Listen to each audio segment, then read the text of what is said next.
So let's talk about the actual details about getting ready for a game. In this video, we're going to talk about specifically our depth chart. So I'm going to jump into the depth chart page here, and we're going to see that on the top section here, we have all of the players in our team. The grayed out players are ones that are inactive. To activate a player, just simply click on the plus and he'll become active. Click on the minus and he'll become inactive. Up here, notice this is a bar indicating your roster state.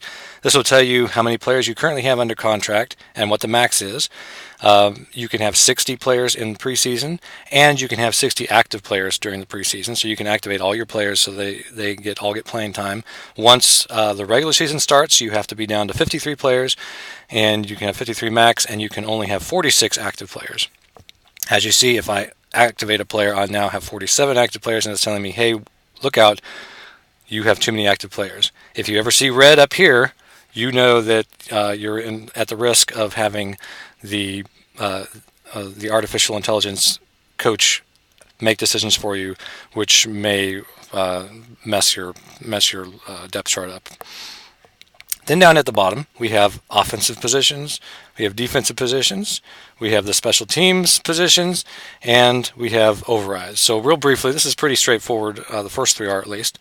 It's pretty straightforward. Who is our number one quarterback, our number two quarterback, and so on with the running back, fullback, tight end, etc. So you'll want to fill this roster so that the better players obviously are at the top. You can auto set your depth chart if you like.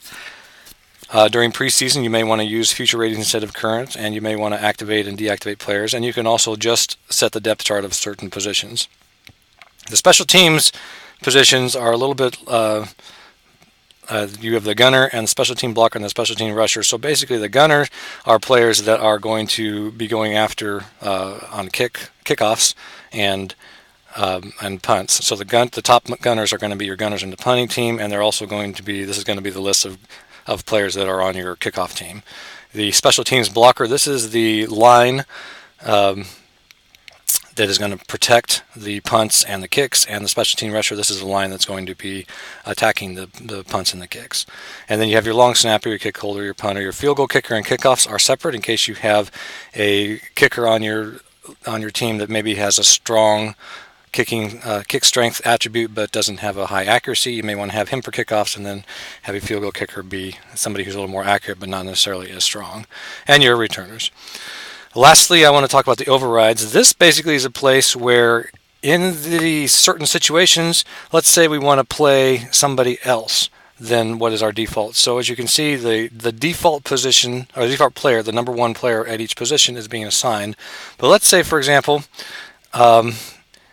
in this particular situation, and when we're on our own 25 to 50, and it's third down and long, we want to do something different. We want to put maybe our backup quarterback in, so we can drag him down. Wait a minute. Oh, he was our starting quarterback. Let's bring our backup quarterback in. So drag him down, and notice that he goes into the quarterback position and he turns red, and that indicates that this is an override. So in this situation, this is who's going to get on the field. Now the game engine does take into account his fatigue, which we'll get into in the next video. So he may not always be on the field, especially if he's playing another position and is too fatigued or possibly injured. But if he is available to play, he's going to go in at this situation. And then you'll notice if we do this, we'll see that we've got multiple values here. And if we say, you know what, I don't want to do this anymore, we can clear the set, and it'll reset back to the original depth chart. So that's how you set your depth chart. Something you want to do. Oh, one other thing, these triangles here indicate the health status of our players. So a green triangle means he is probable. If we open up the box here, we'll see he's probable. He's got a neck injury. He's 3 weeks to full recovery. And we look at the health bar here, and we'll see that his neck is rated at 67. One thing to note is you're probably going to see a lot, especially early in the preseason, you're going to see a lot of probable injuries. The probable injuries generally are injuries that are safe to play. My recommendation is that you be aware of the probable injuries, but don't necessarily take them out of the depth chart. When we start getting into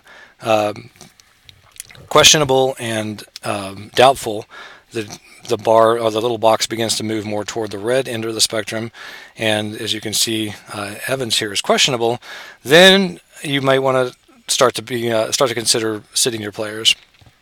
Questionable, obviously, the more severe the injury, you want to sit him more likely, and if he is out, which will be a dark red, you obviously cannot play him if he's got the out status. So you can adjust your depth chart or your active and inactive players. And one nice thing about it is you can say, you know what, I need to deactivate this player because he's injured, but I want to keep his spot in the depth chart. And so you don't take him out of the depth chart, you just inactivate him and he won't be available for the game.